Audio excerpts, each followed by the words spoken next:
Everyone, this is Kikipo Vlogs, a Filipino actor based here in Saudi Arabia, and welcome back to my channel. Agad-agad ko na reaction video. Ang happy Barda Day for today's video. Marami tayong content na gagawin talaga today. Sa totoo lang kasi kahapon wala tayong content, di ba? Ngayon gagawa tayo ng content for today's video. So ito na nga, na-explain ko na nga doon. Wala na tayong good bad vibes. Ha? Good vibes lang tayong mga mare. Kasi masisikip tayo eh. Yung mga dakdak ng datak na wala namang alam, sila yung hindi masisikip. Pero tayo masisikip. Yung ulo natin, ganon. Happy lang tayo, uy. Hayaan na natin sila. Alam mo, sabi ko nga sa inyo, do not entertain. Huwag na natin silang entertain, di ba? Kahit anong marinig natin and everything, huwag na natin entertain. Pero wait lang, may mga tumitira ata, alam mo, pinag-aaway-away talaga yung baday. Kasi alam mo bakit? Kay Sir Pekwa daw na, Pikwa. Kay Sir Pikwa daw na vlog, may nagko-comment daw doon na binabash ko si David. Tapos, I don't know kung anong reaction ni Sir Pikwa doon, pero may nagsabi na pinagtatandugol nga kita doon, Sir KJ. Sa nagko-comment daw, may nagko-comment daw kay sa vlog. Kasi syempre, di ba, avid, din yan si Sir Pikwa ata. Avid, what do you call this? Avid supporter ng Barda. So, parang, syempre, as if an avid, yung totoo talaga na genuine, may marinig lang yan na konting against kina Barbie and David. Siyempre, aangal din talaga yan kasi avid nga sila. Ako nga, I don't consider as avid eh. Di ba? Fan ako, but not an avid na avid talaga. Pero, siguro papunta na din tayo doon kasi nagre-react na din naman ako dito sa mga nangaaway kay Barbie. Kasi, David, di ba? Barbie and David. Kasi concerned na din naman ako na baka, oh my God, baka mawalan sila ng endorsement and everything. Baka ganito, ganyan. So, basically, tinatakal ko na din yan sa video ko. Though, dapat nga, good vibes lang talaga. Anyways, may nagko-comment nga daw doon na inaaway ko daw si David. Hindi daw ako pabor kay David and everything. Hala, parang ibang vlogger naman yun. Hindi ako yun. Charis! At palagi ako napagkakamala ng vlog. Yung vlogger na yun na hindi nagpapakita ng mukha is palagi daw ako pinagkakamalan ako. Dear, sa pronunciation pa lang iba. Ang F ko, F talaga, hindi P. Charis! Tsaka yung story ko, hindi ko tagpi-tagpi, di ba? Tinatapos ko muna bago ako tumalon, di ba? Kasi for example, may mga content kasi like for example, sasabihin mo to, alam mo dito may problema na sila, tapos tatalon na naman sila. Hindi pa nila natapos itong takal na to, tatalon na naman sila para makalimutan. Basta siyempre ang tatandaan ng mga tao is magkaaway sila. Yun lang yun. Pero hindi na nasabi na, hindi sila. After this, nagkaayos din naman sila. Kasi pinuputol agad walang context. You know what I mean? Walang context. Yun yung ibig sabihin to. So, good vibes na tayo because of the day today. So, without further ado, let's all watch this. Ang daming edits ngayon. Ang dami. Ang smile ni David. Iba talaga ang smile ni David. Sa'yo yan lahat, David?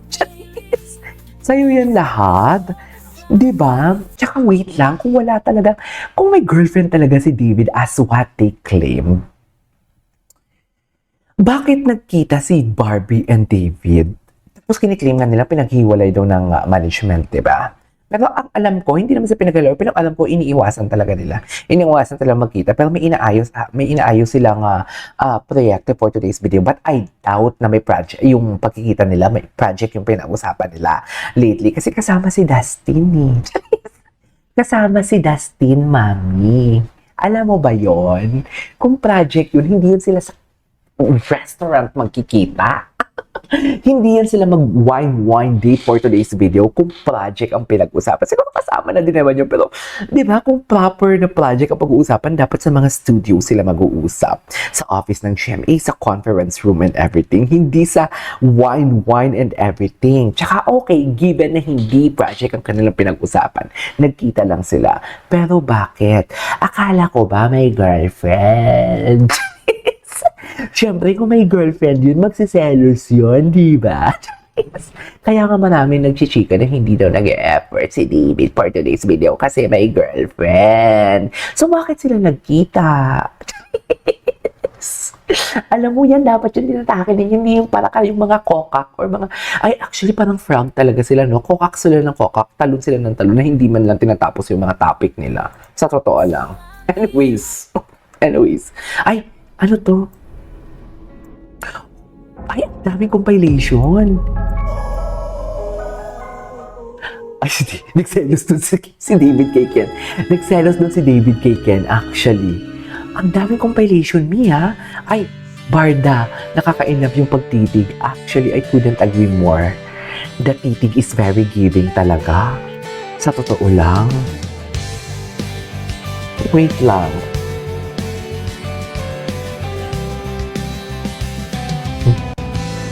Okay.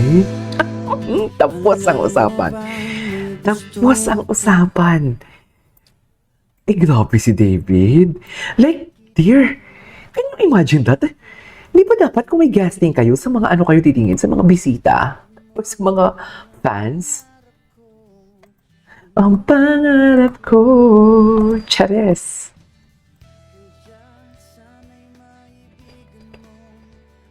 Nanging pangutan sa'yo.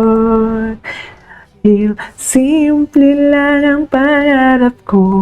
Diba? Happy birthday, everyone. Diba? Yan yung sinasabi ko.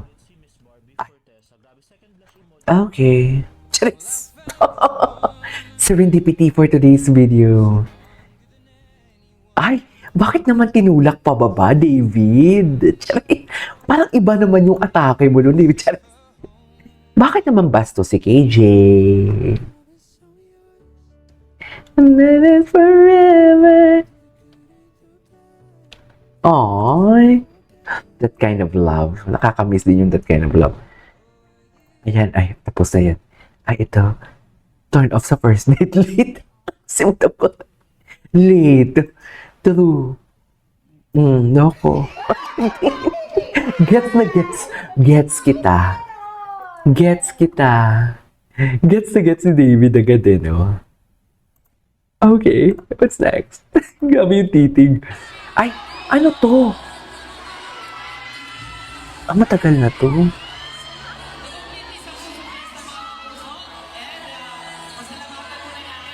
Gabi yung... Diyos ko, yung kamay naman ni David. Feeling ko pagtanggal ni David ng kamay niya, nagmamarka yung mga kamay niya dyan. Sa totoo lang. Markado yan, mami. Nagmarka yan, mi. Nagmarka yan for sure. Alam na alam ni KJ. Eh, di ba totoo din naman?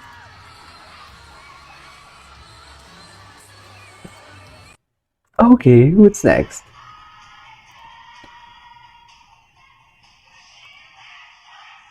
Ano to?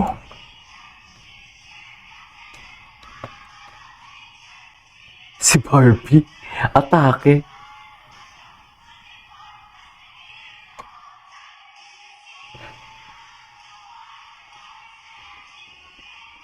Anyways, tingnan natin nga to si Madam Colbelia. Anyways, there you go guys. That is our for today's video. Our Barda compilation. This is K-Pop Vlogs. See you in my next vlog. Bye!